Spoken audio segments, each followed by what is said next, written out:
Hello everyone, myself Bhupendra Kumar, currently pursuing MSc from SVNIT सूरत। आज हम पढ़ेंगे कोलिगेटिव प्रॉपर्टीज क्या होती है। कोलिगेटिव प्रॉपर्टीज सॉल्यूशन चैप्टर का एक बहुत ही इंपॉर्टेंट पार्ट है। तो कोलिगेटिव प्रॉपर्टीज पढ़ने से पहले इससे पहले अपने को उसके बेसिक्स देखने पड़ेंगे। तो इसके लिए अपन देखते हैं vapour pressure of A solution containing non volatile solute. तो हेडिंग डालिए vapour pressure of a solution containing non-volatile solute।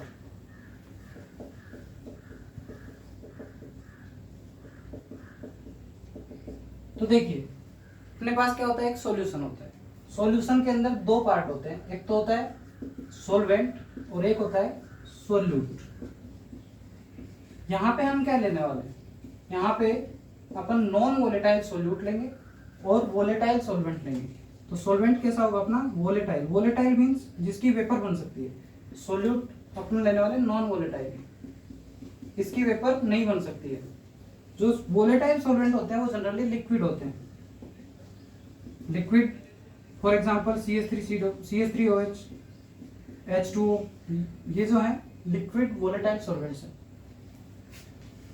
Non volatile जो है वो जनरली सॉलिड होते हैं। For example sugar, glucose, urea, ये क्या है, नॉन वोलेटाइल सोल्यूट पार्टिकल्स।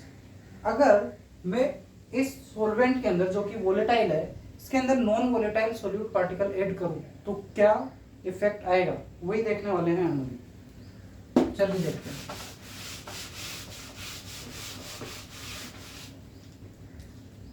मैं एक बीकर ले रहा हूं जिसके अंदर volatile solute particles, solvent particles ले रहा हूं। ये हैं वोलेटाइल सॉल्वेंट पार्टिकल्स।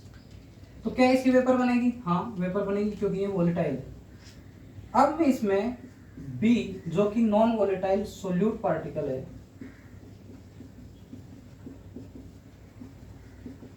ऐड कर रहा हूं।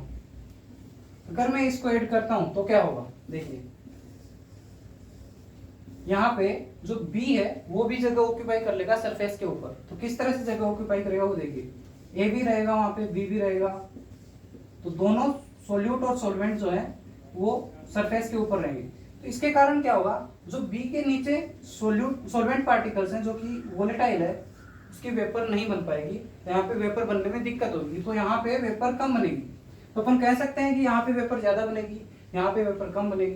तो बताइए वेपर प्रेशर किसका ज्यादा होगा, जहां पे वेपर ज्यादा बनेगी। यहाँ पे वेपर ज्यादा बन रही है, तो इसका let suppose vapour pressure P0A था, क्योंकि ये प्योर सॉल्वेंट है तो P0A, और ये सॉल्यूशन है तो इसका PA ले लिया।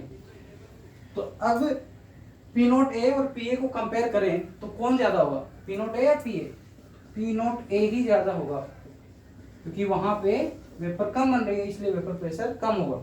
अब देखिए इस चीज को हम राउल्ट्स लॉ के थ्रू समझते हैं।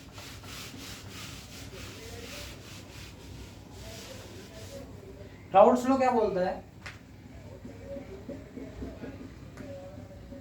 राउल्ट्स लॉ स्टेट्स दैट किसी भी कंपोनेंट का जो पार्शियल प्रेशर होता है वो किसके डायरेक्टली प्रोपोर्शनल होता है, mole fraction of that component. Let suppose मैं PA का पार्शियल प्रेशर ले रहा हूं, किसके प्रोपोर्शनल होगा, काई A के।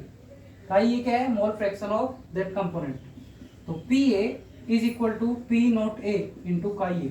P0A इज प्योर, इसकी प्योर स्टेट के अंदर जो उसका वेपर प्रेशर होगा वो P0A होगा।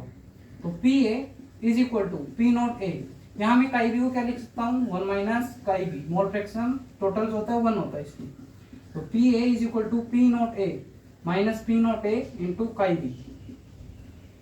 PA इज इक्वल टू, अभी देखिए P0A काई B को मैं इधर लेके आ रहा हूँ, P0A chi B is equal to P0A minus PA। तो यहाँ पे क्या होगा, chi B is equal to P0A minus PA divided by P0A। देखिए यहाँ पे ये जो है वो अपने पास लोअरिंग इन वेपर प्रेशर है, जबकि ये क्या है, ये है relative lowering in vapour pressure. क्यों, क्योंकि अपन इसके रेस्पेक्ट में ले रहे हैं, इसके रेस्पेक्ट में, जो इनिशियल वेपर प्रेशर था उसके रेस्पेक्ट में। सो इसको बोलेंगे अपन relative lowering in vapour pressure. तो ये जो होती है वो एक कोलिगेटिव प्रॉपर्टी होती है। अब कोलिगेटिव प्रॉपर्टी क्या होती है वो देखते हैं। चलिए,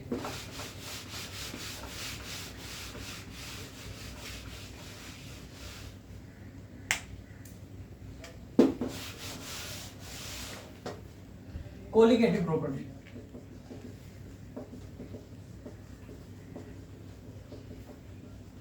कोलिगेटिव प्रॉपर्टी एक ऐसी प्रॉपर्टी है जो number of solute particle of the solution पे डिपेंड करती है, ना कि उसके नेचर पे।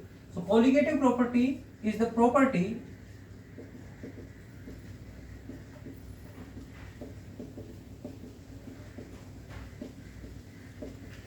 which depends upon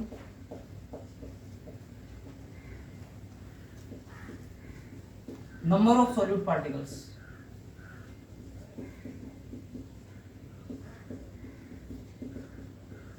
and does not depend upon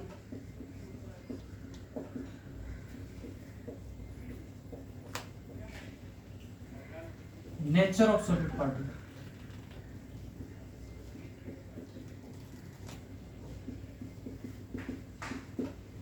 ये चार टाइप की होती हैं।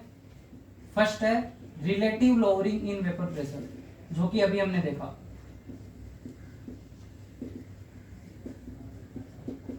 इसके अंदर ये कोलिगेटिव प्रॉपर्टी क्यों है? क्योंकि ये किसके डायरेक्टली प्रोपोर्शनल आ रही है? Mole fraction of solute particle. क्योंकि यहाँ पे क्या आएगा? NB divided by Na plus NB।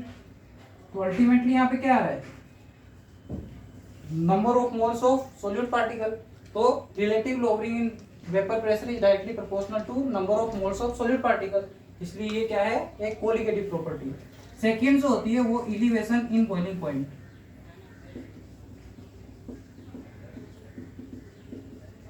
Third होती है depression in freezing point. Fourth one is osmotic pressure.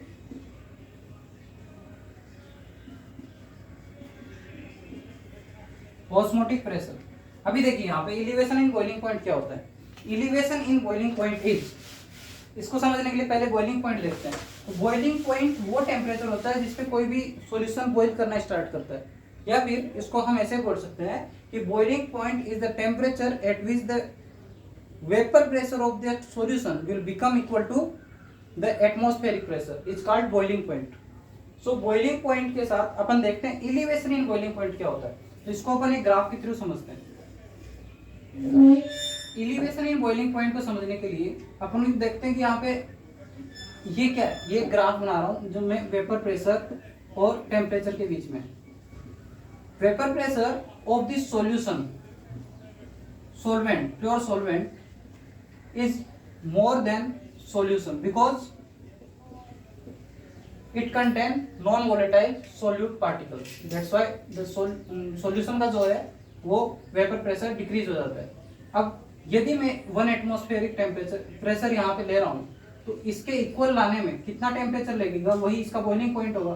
तो it is T0B which is for pure solvent, और जो सॉल्यूशन होगा उसके लिए क्या होगा? TB। तो यहाँ पे जो डिफरेंस आएगा वही क्या होगा? TB minus T0B।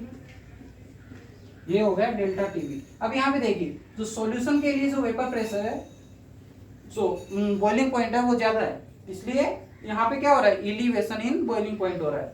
तो यहाँ पे जो है delta TB is directly proportional to molality होता है। यहाँ पे देखिए मोलिलिटी क्या होती है? Number of moles of solute divided by kilogram of solvent. तो यहाँ पे डेल्टा TB किसके डायरेक्टली प्रोपोर्शनल है? Number of moles of solute.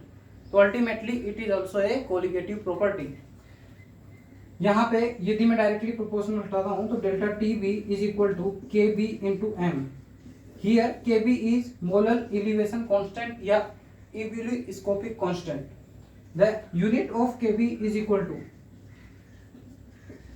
Kelvin kilogram per mole.